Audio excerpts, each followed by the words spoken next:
Shalom,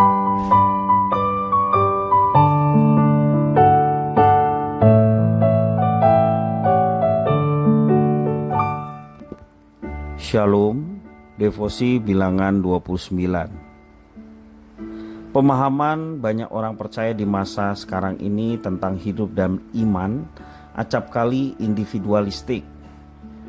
Yang banyak dipahami keselamatan adalah urusan pribadi dengan Tuhan. Begitu pula dengan pertumbuhan rohani.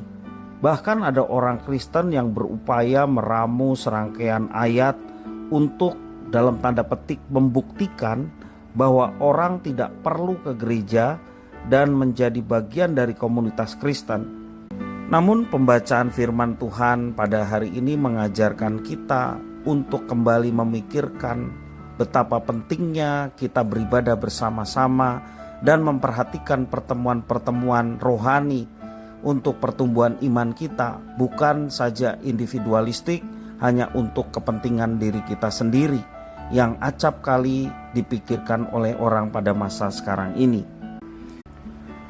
Pertemuan kudus di antara sesama umat Tuhan dan serangkaian persembahan yang dipersembahkan kepada Tuhan di dalam pembacaan firman Tuhan hari ini menjadi satu tema yang perlu kita cermati, dan tentunya ada nilai-nilai rohani yang perlu kita terapkan juga di masa sekarang.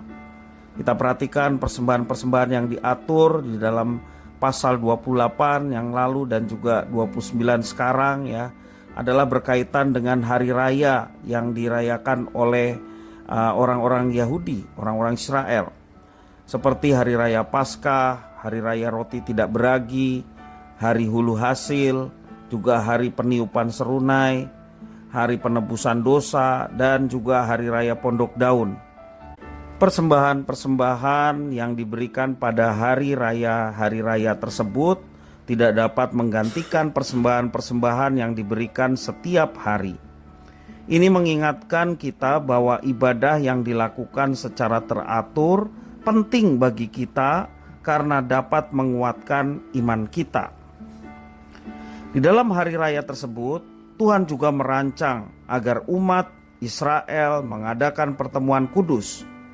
Dengan begitu mereka merayakan sekaligus memperkuat identitas mereka sebagai umat Tuhan. Sebenarnya mereka secara biologis dilahirkan dalam satu bangsa yang sudah dipilih oleh Tuhan menjadi umatnya, yakni keturunan Abraham, Ishak, dan Yakub. Namun perlu juga upaya untuk membentuk identitas keutamaan sehingga identitas itu bukan sekedar label atau bawaan lahir, tetapi betul-betul diwujud nyatakan dalam kehidupan ibadah sehari-hari umat Israel, umat pilihan Allah. Di masa sekarang ini kita sebagai orang Kristen dikatakan umat Allah yang baru. Kita menjadi satu umat karena Tuhan sudah berkarya bagi kita sekalian. Kita tidak perlu lagi mempersembahkan korban seperti yang dilakukan oleh orang Israel. Kita tidak lagi mempersembahkan kurban dengan aturan yang sedemikian rumit, karena Tuhan Yesus, Allah yang menjadi manusia, Ia sudah menjadi kurban bagi kita. Yesus sudah mati dan menebus kita orang-orang berdosa satu kali untuk selama-lamanya.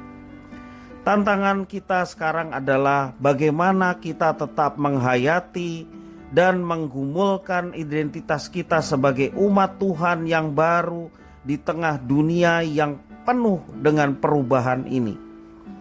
Kita tetap mewujudkan identitas itu dengan ketaatan kita beribadah kepada Tuhan dan melakukan apa yang diperintahkan oleh Tuhan kepada kita. Mari kita menemukan dan menghayati, juga terus merayakan identitas kita sebagai umat Tuhan, dan untuk menyatakan Tuhan kepada dunia melalui kesaksian kita, baik dalam tutur kata, sikap hidup, dan tingkah laku kita, mencerminkan ada Tuhan yang menguasai hidup kita, sehingga yang muncul adalah sifat-sifat Tuhan di dalam setiap kehidupan kita, dan tentunya semua itu boleh mendatangkan berkat bagi orang lain. Ingat bahwa Tuhan hanya memilih satu umat, yakni umat yang percaya. Kalau kita disebut Kristen, firman Tuhan menjelaskan bahwa kita sebagai pengikut Kristus, Kristus yang adalah Tuhan dan Juru Selamat, Dia telah memberikan teladan bagaimana cara hidup yang berkenan. Dia juga memberikan jalan bagi kita yang menyadari akan ketidaksempurnaan kita, dan Dia yang akan menolong menyempurnakan kita pada waktunya. Karena itu, untuk menuju kesempurnaan sejati di dalam Kristus, mari kita tetap memperjuangkan hidup yang taat. Mari kita senantiasa menjaga ibadah-ibadah kita, baik pertemuan di gereja pada saat ibadah raya minggu, maupun juga persekutuan-persekutuan yang disepakati dan direncanakan oleh kita bersama. Tentunya dengan satu tujuan, supaya kita senantiasa bertumbuh di dalam iman melalui pertemuan ibadah dan juga persekutuan-persekutuan yang ada. Kita bersyukur kalau Kristus sebagai kurban yang agung, Dia juga memberikan satu pengajaran yang mulia bagaimana seharusnya kita hidup dan menjalani ibadah kepada Tuhan. Maka sudah sepatutnya kita sebagai orang-orang tebusan mengikuti, meneladani, dan mentaati apa yang diperintahkan Kristus, khususnya dalam kaitannya ibadah kita kepada Tuhan. Dan percayalah, dalam persekutuan dengan Tuhan tidak akan pernah menjadi sia-sia, tetapi boleh mendatangkan pertumbuhan iman, pertumbuhan rohani bagi kita, dan juga mendatangkan berkat bagi orang-orang yang ada di sekitar kita. Jangan malas, jangan kita lalai, tetapi perhatikanlah setiap pertemuan-pertemuan ibadah dengan rasa rindu yang teramat kepada Tuhan.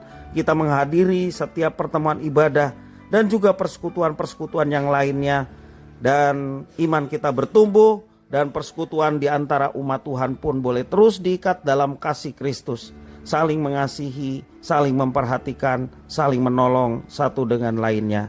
Dan melalui itu semua kita menjadi saksi bagi dunia, dan kerinduan kita banyak orang pun turut diselamatkan melalui iman percaya kepada Tuhan Yesus Kristus. Tuhan Yesus memberkati.